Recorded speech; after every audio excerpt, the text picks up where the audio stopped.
भूलकर भी बिस्तर पर बैठकर भोजन ना करे, वरना बहुत पछताना पड़ेगा। दोस्तों, एक बार यमराज और चित्रगुप्त यमलोक में बैठकर बातें कर रहे थे।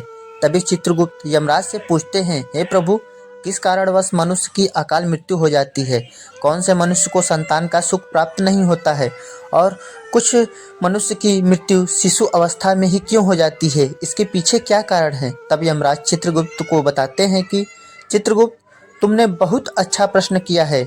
इस सभी प्रश्नों को उत्तर मनुष्य की आदतों में छुपा हुआ होता है। मनुष्य जिस प्रकार से आचरण करता है, उसे उसी के अनुसार सुख और दुख भोगने पड़ते हैं।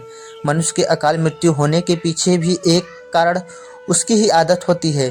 तुम्हारे प्रश्नों का उत्तर बताने से पहले मैं तुम्हें एक कथा सुनाना चाहता हूँ। इस कथा में तुम्हारे सभी प्रश्नों का उत्तर खुद ब खुद मिल जाएगा, इसलिए तुम इस कथा को ध्यानपूर्वक सुनना। जो भी मनुष्य इस कथा का श्रवण करता है और इसका प्रचार करता है, मैं उसे 12 अपराधों को माफ कर देता हूँ। चित्रगुप्त कहते हैं कि हे प्रभु, आपके मुख से इस महान कथा को सुनने का सौभाग्य मुझे प्राप्त हो रहा है। मैं इस कथा को अवश्य ध्यानपूर्वक सुनूंगा। फिर यमराज चित्रगुप्त को वह कथा सुनाने लगते हैं। पूर्व काल की बात है। मगध देश में हेमकुंड नाम के एक प्रसिद्ध सम्राट हुआ करते थे। उसके राज्य के अंदर अनेक नगर, वन, पर्वत तथा सरोवर थे। महाराज हेमकुंड अत्यंत ही गुडमैन, बुद्धिमान और कौशल सम्राट थे। उनके साम्राज्य में प्रजा अत्यंत ही संतुष्ट और खुशहाल जीवन व्यतीत करती थी। प्रजा को किसी भी चीज की कोई कमी नहीं थी। महाराज स्वयं ही अपनी प्रजा का ध्यान रखते थे। उनके राज्य में चारों ओर लुटेरे का कोई भय नहीं था। महाराज बड़े धर्मात्मा और पुण्यात्मा थे। उन्होंने अपने जीवन में अनेकों बार यज्ञ किए, धर्म कर्म का पालन किया और बड़े बड़े दान किए। महाराज ने ब्राह्मणों का, मुनियों को भरपूर दान दक्षिणा की, अनेकों पोखरों का निर्माण कराया, सुंदर सुंदर वाटिकाओं की स्थापना की और वृक्षारोपण के द्वारा प्रकृति की सेवा भी की। इस प्रकार महाराज ने असंख्य पूर्ण कर्म किए, जिनसे उन्हें साम्राज्य में अत्यधिक सम्मान प्राप्त हुआ। किंतु इतने पुण्य और धर्म कर्म करने के बावजूद महाराज और रानी सुवर्ण को संतान सुख प्राप्त नहीं हो रहा था। संतानहीनता के कारण महाराज अत्यंत दुखी रहते थे। उनका यह दुख धीरे धीरे इतना बढ़ता गया कि प्रजा भी उनके दुख में भागीदार हो गई। पूरे राज्य में महाराज की यह पीड़ा सबके हृदय को स्पर्श कर गई। एक दिन महाराज अपने राजमहल में बैठे कर गहन चिंतन करने लगे। वह सोचने लगे, आखिर कौन से पाप के कारण मुझे संतान का सुख वंचित रहना पड़ रहा है? मैंने ऐसा कौन सा अपराध किया है कि मुझे यह कठोर दंड मिल रहा है? महाराज का मन इस विचार से व्यतीत हो गया कि इतने पुण्य कर्मों के बावजूद भी मैं उन्हें संतान का सुख क्यों नहीं मिल रहा है। महाराज ने निश्चय किया कि उनकी इस समस्या का समाधान केवल मुनि वरिष्ठ ही कर सकते हैं। वरिष्ठ मुनि की तपस्या और ज्ञान का सम्मान करते हुए महाराज ने उनसे इस कठिनाई का उत्तर पाने का विचार किया। उन्होंने सोचा, शायद वरिष्ठ मुनि ही इस गहन पीड़ा का कोई समाधान बता सकते हैं, जिससे उनका जीवन पूर्ण हो सके और उनकी संतानहीनता का दुख समाप्त हो सके। इसलिए मैं उनके पास जाकर इस समस्या का समाधान मांगता हूँ। फिर महाराज अपने रथ में बैठकर मुनि वरिष्ठ जी के आश्रम पे जाते हैं। वहाँ पर मुनि वरिष्ठ जी ने उनका स्वागत किया, उन्हें बैठने के लिए आसन दिया और उनसे पूछने लगे कि हे राजन, आज किस कारण से आपका हमारे आश्रम में आना हुआ? कहीं आपने संन्यास तो नहीं ले लिया? तब महाराज मुनिवर से कहें, मुनिवर, ऐसी बात नहीं है। आज मैं आपके पास एक शंका लेकर आया हूँ। मैं अत्यंत दुखी हूँ। केवल आप ही इस शंका का समाधान कर सकते हैं। और इसका समाधान मुनि वरिष्ठ कहने लगे, हे राजन, भला आपको किस प्रकार का कष्ट है? आप तो इतने बड़े राज्य के सम्राट हैं। आपके मन में जो भी आशंका है, आप निशंक होकर पूछिए, मैं अवश्य ही आपकी सहायता करूंगा। फिर महाराज हेमकुंड कहते हैं कि हे मुनिवर, मेरी कोई भी संतान नहीं है। आखिर किस पाप के कारण मुझे संतानहीनता रहना पड़ रहा है? संतान के बिना मेरा उद्धार कैसे होगा? मेरे राज्य का उत्तराधिकारी कौन बनेगा? कृपया आप मुझे यह बताने की कृपा करें, जिस कारण से मैं संतानहीनता बन गया हूँ, और मुझे संतान प्राप्ति के लिए क्या उपाय करना चाहिए? फिर मुनि वरिष्ठ कहते हैं कि ठीक है, कहकर अपनी योग शक्ति से महाराज के पूर्व जन्म को देखने लगते हैं और महाराज से कहते हैं कि हे राजन, आपको संतान सुख न मिलने का कारण आपके द्वारा पिछले जन्म में किए गए पाप हैं। पिछले जन्म में आप एक शिकारी थे, जो वन में रहकर शिकार करते थे और अपने घर का गुजारा करते थे।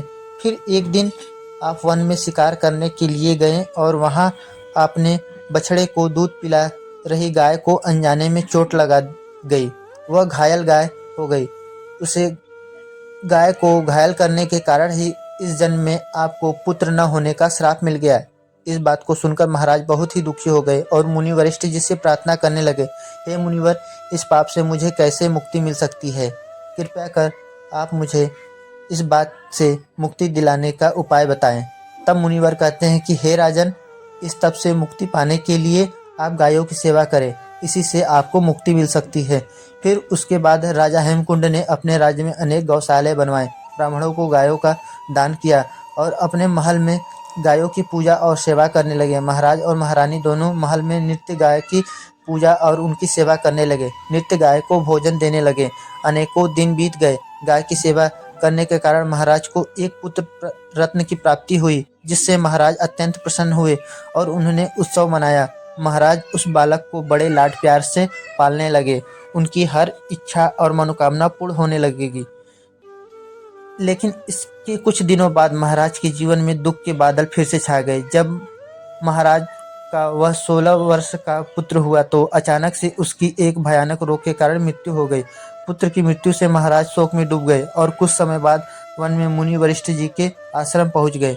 वहां जाने के बाद मुनि ने महाराज से पूछा, हे राजन, किस कारण से आप इस दुख में डूबे हुए हैं? वरिष्ठ जी ने अपनी दिव्य दृष्टि से सब कुछ देख लिया और महाराज को उनके पुत्र की अचानक मृत्यु का कारण बताने लगे। हे राजन, आपको पुण्य के कारण पुत्र की प्राप्ति तो अवश्य हुई, किंतु आपके पुत्र के दुर्व्यवहार के कारण ही उसके अल्पायु में मृत्यु का सामना करना पड़ा।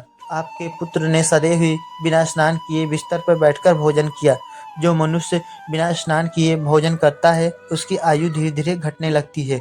जो बिस्तर पर बैठकर भोजन करता है उसके शरीर में रोग उत्पन्न होते हैं, वह अकाल मृत्यु को प्राप्त होता है। साथ ही ऐसे वचन सुनकर महाराज अत्यंत दुखी हुए और वरिष्ठ मुनि की कुटिया में रहकर उनकी सेवा करने लगे। फिर उन्होंने अपने भांजे को अपने राज्य का कार्यभार सौंप दिया और वन में ही रहकर तपस्या करने लगे। यमराज कहते हैं कि हे चित्रगुप्त, मनुष्य को हमेशा अपने 5 अंगों को साफ करने के बाद ही भोजन करना चाहिए। दोस्तों, दोनों पैर को, दोनों हाथों को और अपने मुख को जल से अच्छी तरह से स्वच्छ करके ही भोजन करना चाहिए। इससे मनुष्य के शरीर से रोग दूर होते हैं और व्यक्ति दीर्घायु बन जाता है।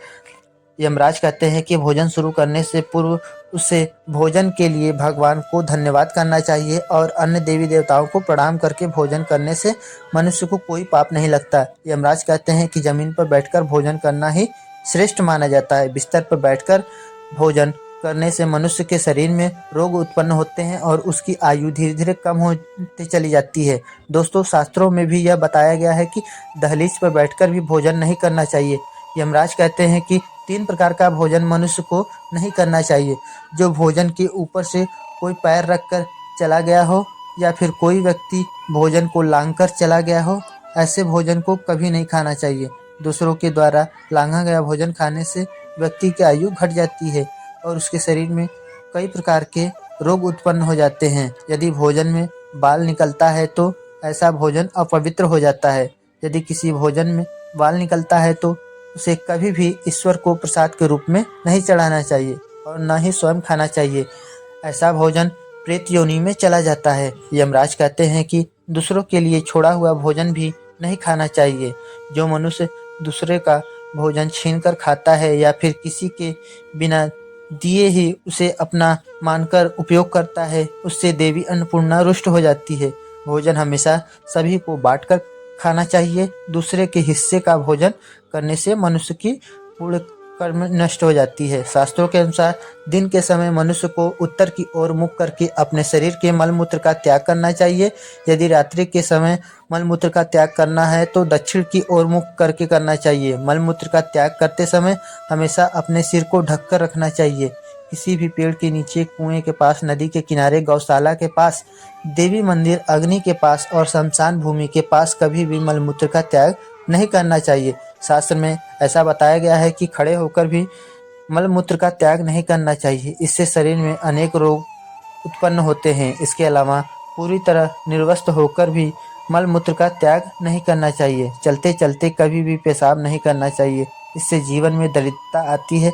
कभी भी किसी स्त्री, गुरुदेव का मंदिर, पानी, अग्नि, सूर्य या चंद्रमा की ओर देखते हुए मलमूत्र का त्याग नहीं करना चाहिए, इससे जीवन में दुख और संकट आते हैं। मलमूत्र का त्याग करने के बाद उसे साफ सफाई से स्वच्छ करना चाहिए तथा अपने हाथों को भी जल्द से शुद्ध कर लेना चाहिए। मलमूत्र का त्याग करने के बाद किसी भी दीवार को स्पर्श करना चाहिए। यमराज ने चित्रगुप्त को यह बात बताई और कहा कि जो भी व्यक्ति बुरी आदतें अपनाता है वह वहां अपना सब कुछ खो बैठता है और अपने जीवन को बर्बादी की ओर ले जाते हैं। दोस्तों, अगर आपको हमारी यह जानकारी अच्छी लगी हो तो वीडियो को एक लाइक ज़रूर करें और अपने दोस्तों के साथ शेयर करें। चैनल को सब्सक्राइब करना ना भूलें ताकि हमारे नए वीडियो का नोटिफिकेशन आप लोगों को मिलता रहे। वीडियो देखने के लिए आप लोगों का बहुत बहुत धन्यवाद। मिलते हैं अगली वीडियो में। जय श्री राम, जय बजरंगबली।